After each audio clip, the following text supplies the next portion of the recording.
അമ്മ എന്ത് പറഞ്ഞാലും ശരി, ഈ കല്യാണം നടക്കില്ല.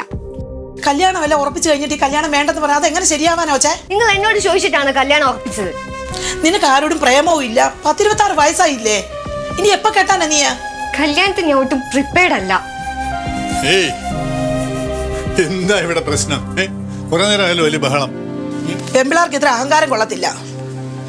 ആവശ്യത്തിൽ കൂടുതൽ സൗന്ദര്യമുണ്ട് അവന്, വിദ്യാഭ്യാസമുണ്ട്, ജോലിയുണ്ട്, പിന്നെ എന്നാത്തിന് കുറവായിട്ടാ നീ കല്യാണം വേണ്ടെന്ന് പറയുന്നത്? അച്ഛൻ നിങ്ങൾക്ക് എന്താ എന്നെ മനസ്സിലാവാത്തെ? നമ്മളിപ്പോ വാക്ക് പറഞ്ഞതിന് ശേഷം എങ്ങനെയാ പിന്നെ വേണ്ടെന്ന് വെക്കുന്നത്? നിങ്ങൾക്ക് പറയാൻ പറ്റില്ലെങ്കിൽ വേണ്ട, ഞാൻ പറഞ്ഞോളാം.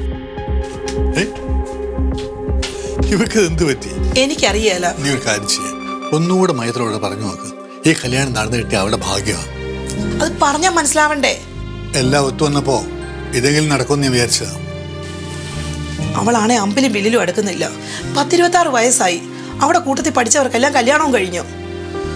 കല്യാണം കഴിക്കാതെ പിന്നെ സന്യസിക്കാനാണ് ഭാവം. നമ്മൾ ഇതൊക്കെ അവൾക്ക് വളം വെച്ച് കൊടുക്കുന്ന അവക്കറിയാം. അതുകൊണ്ടല്ലേ അവൾ ഇങ്ങനൊക്കെ ചെയ്യുന്നത്. നിങ്ങൾ ഇനി അതൊന്നും ഓർത്ത് വിഷമിക്കേണ്ട. കല്യാണം കഴിക്കുന്നോടം വരെ എല്ലാവരും കല്യാണം വേണ്ട വേണ്ടെന്ന് പറയും. അത് കഴിയുമ്പോൾ എല്ലാം ശരിയായിക്കോളും.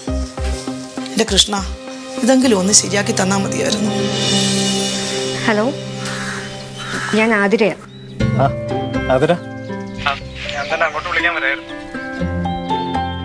ഇത്രയും ദിവസമായിട്ടും എനിക്കൊന്ന് കണ്ട് സംസാരിക്കാനുള്ള സമയം പോലും കിട്ടിയില്ല. വീട്ടുകാര് ഇത്രയും പെട്ടെന്ന് കല്യാണം തീരുമാനിക്കുന്നത് ഞാൻ വിചാരിച്ചില്ല. ഉറപ്പിച്ചിരുന്നാലും 1 വർഷം കഴിഞ്ഞൊക്കെ മതി എന്നായിരുന്നു എന്നെ. പക്ഷെ അച്ഛനും അമ്മയ്ക്കും തന്നെ നല്ല രീതിയിൽ അങ്ങ് ബോധിച്ചു. അതാ ഇത്ര പെട്ടെന്ന് തീരുമാനിച്ചു. ഞാൻ വിളിച്ചത് വേറൊരു കാര്യം പറയാനാ. എന്താടോ, എന്തു പറ്റി? ഈ കല്യാണം നടക്കില്ല.